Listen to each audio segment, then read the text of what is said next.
Dude, Hey, what's up? what you reading? The Bible. You're reading the Bible? Yeah. Dude, why are you reading the Bible? For class? No, I just... Okay, so you're just reading the Bible. You're just sitting here in a coffee shop in the 21st century using state-of-the-art technology to read ancient myths for no reason whatsoever. Well... Tell me something. Are you one of those super religious people who thinks Jesus actually rose from the dead?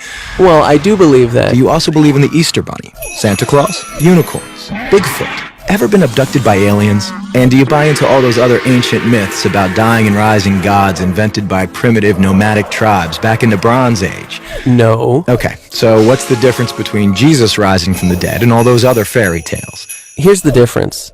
My belief in the resurrection of Jesus is rational. It's based on historical facts. Facts? What facts? Well, first, Jesus died by crucifixion. Whoa, hold on. We don't even know if Jesus existed. Why should I believe your facts? Well, because the 5 facts I'm going to give you are backed by so much historical evidence that most professional critical scholars who study the subject accept them as true. That includes skeptical atheist scholars. Okay, so Jesus was a guy who actually existed and then got himself killed. So what? That's the first fact. Second, his disciples were convinced that he rose from the dead and appeared to them. Third, Paul, a sworn enemy of the early Christians, suddenly became a Christian. Fourth, Jesus' skeptical brother James also became a Christian. And fifth, the tomb where they put Jesus' body was empty. And those are well-established historical facts. Right, but you can't just leave it there. These facts demand an explanation. Otherwise, you've got a big hole in human history. Okay, here's an explanation. They all lied. It was a conspiracy, the most monumental prank ever perpetrated. His followers stole his corpse from the tomb and then started telling everybody he was alive. That's the conspiracy theory. The problem is it doesn't explain the facts. How do a few spineless fishermen, cringing in fear for their lives, subdue a bunch of well-armed, professional Roman guards, roll away a 2-ton stone, steal a body, then hide it from a city swarming with people trying to find it? And why would they do it?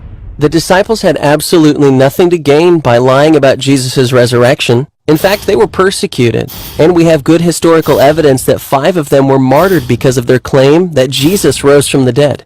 Apparently not a single one of them ever recanted.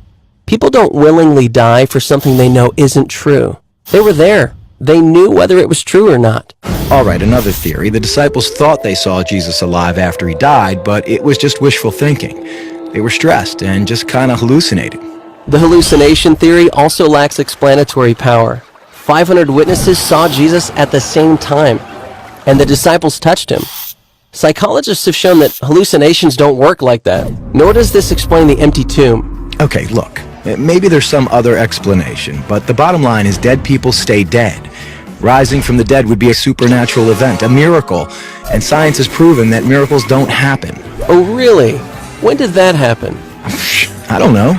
I just kind of heard it somewhere. Science has not disproven miracles. In fact, that would be impossible. Why? Science deals exclusively with natural phenomena, physical matter and material processes, right? Yeah. But a miracle, by definition, is not a natural phenomenon. It's supernatural. So So a supernatural event would lie outside the boundaries of science.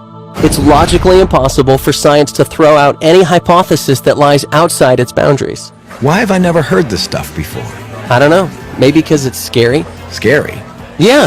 As long as Jesus rising from the dead is just a fairy tale, like Santa Claus and unicorns, it doesn't threaten my little world. But if it's a fact, if he actually did rise from the dead, that's huge. It's a total game changer. And that's why it's so hard to think about it objectively. Whoa. Yeah. Big whoa.